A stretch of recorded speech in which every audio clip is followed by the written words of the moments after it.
E a lição do medo retorna com um trecho da doutora Elizabeth. Infelizmente, a maioria das pessoas está cheia de medo. Muitos de nós somos como Josua, um artista gráfico de 35 anos, que trabalha como autônomo.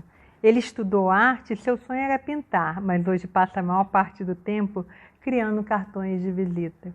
Esse jovem sonhou alto, mas teve medo de arriscar-se para alcançar o que desejava. É assim que eu sou, afirmou ele. Simplesmente não sou o tipo do cara bem-sucedido. Enquanto discutimos o assunto, tentei entender o que fazia ele se sentir tão inútil.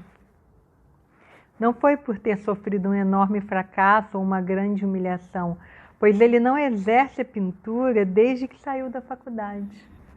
Ficamos dando voltas até que tropeçamos na morte do pai dele. Meu pai era como eu, explicou Josua. Ele queria fazer muitas coisas, mas por algum motivo não conseguia. Ele foi como eu sou, uma espécie de fracassado. À medida que continuamos a conversar, percebemos que não havia uma razão óbvia para o pai não ter sido capaz de realizar seus sonhos. Por que o seu pai era uma espécie de fracassado? Insisti em perguntar. Ele era incapaz? Não conseguia se relacionar com as pessoas? Não era talentoso? Ele tinha uma longa história de fracassos? O que o impedia? Josua pensou durante muito tempo até que finalmente respondeu. Não havia nada de errado com ele. Meu pai era inteligente, talentoso e se dava bem com as pessoas. Ele poderia ter feito qualquer coisa que quisesse, mas nunca tentou. Estava sempre dizendo, as coisas nunca dão certo para as pessoas da nossa família. Eu até me lembro que quando estava para morrer, papai teve vontade de entrar em contato com um velho amigo de infância que há anos não via, mas não o procurou porque achou que o amigo não ia querer falar com ele depois de tanto tempo. De repente, uma ideia passou pela cabeça de Josua. Ele prosseguiu, eu o compreendo porque sinto mesmo. Eu sempre acho que não sou bom o suficiente, não sou bastante bom para pintar. O problema desse homem não era o fato de estar criando cartões de visita em vez de pintar, mas de se sentir inadequado, de não se achar suficientemente talentoso para correr o risco de se lançar plenamente na sua profissão. Perguntei o que ele faria naquele momento se não tivesse medo, e Josua respondeu, eu me matricularia num curso de pintura. Fazer isso seria não permitir a interferência do medo. Esta não seria a forma de agir do seu pai, não é mesmo? Perguntei.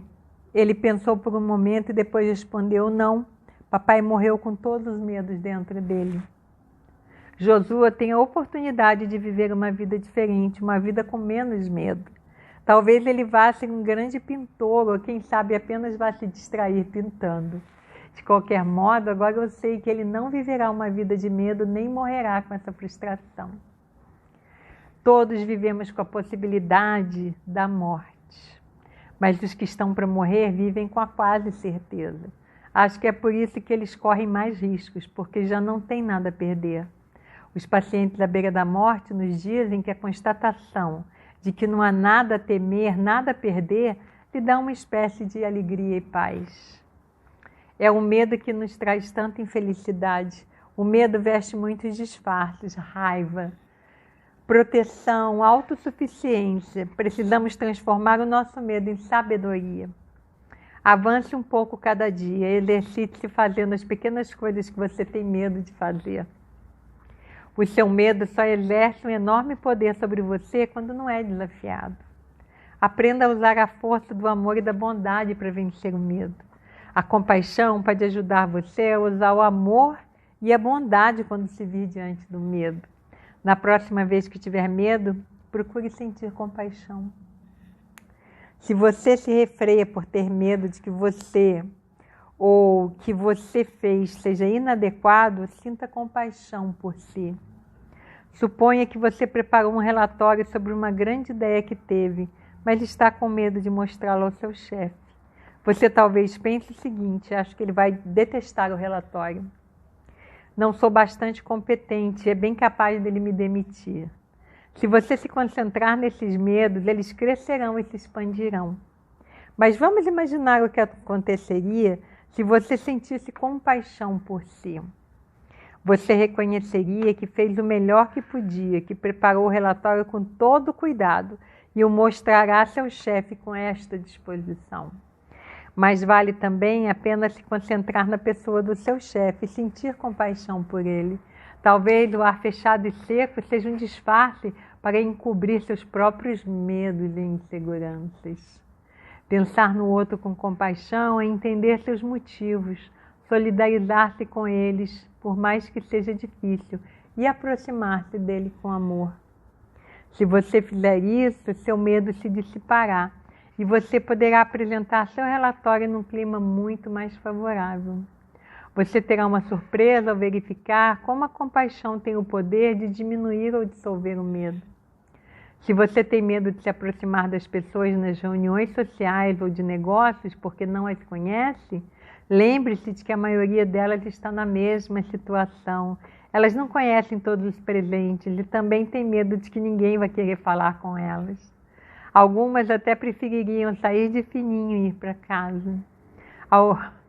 Lembre-se de que elas gostariam de ser tratadas com compaixão, exatamente como você. A compaixão sempre nos afasta do medo. Não é impossível que em algum momento você sofra uma rejeição, mas na maior parte do tempo receberá uma acolhida afetuosa ao se aproximar com compaixão. As pessoas são carentes de carinho e atenção. Repito, tente, você descobrirá que é mais fácil se aproximar das pessoas se sentir compaixão por elas.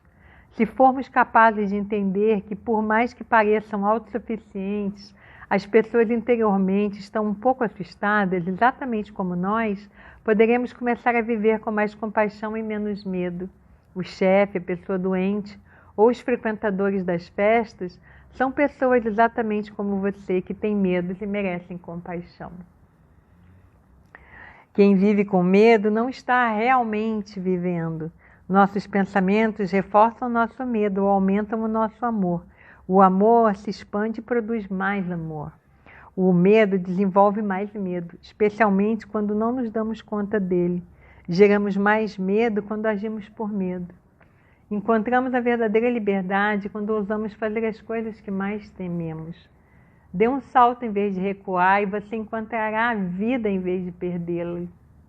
Às vezes, viver o que se considera uma vida segura, toda protegida por nossos medos, preocupações e ansiedades, é a coisa mais perigosa que podemos fazer.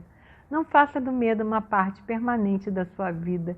O fato de se desapegar do medo, ou pelo menos de viver o mais plenamente possível, apesar de sentir medo, surpreendentemente e paradoxalmente levará você a um estado de maior segurança.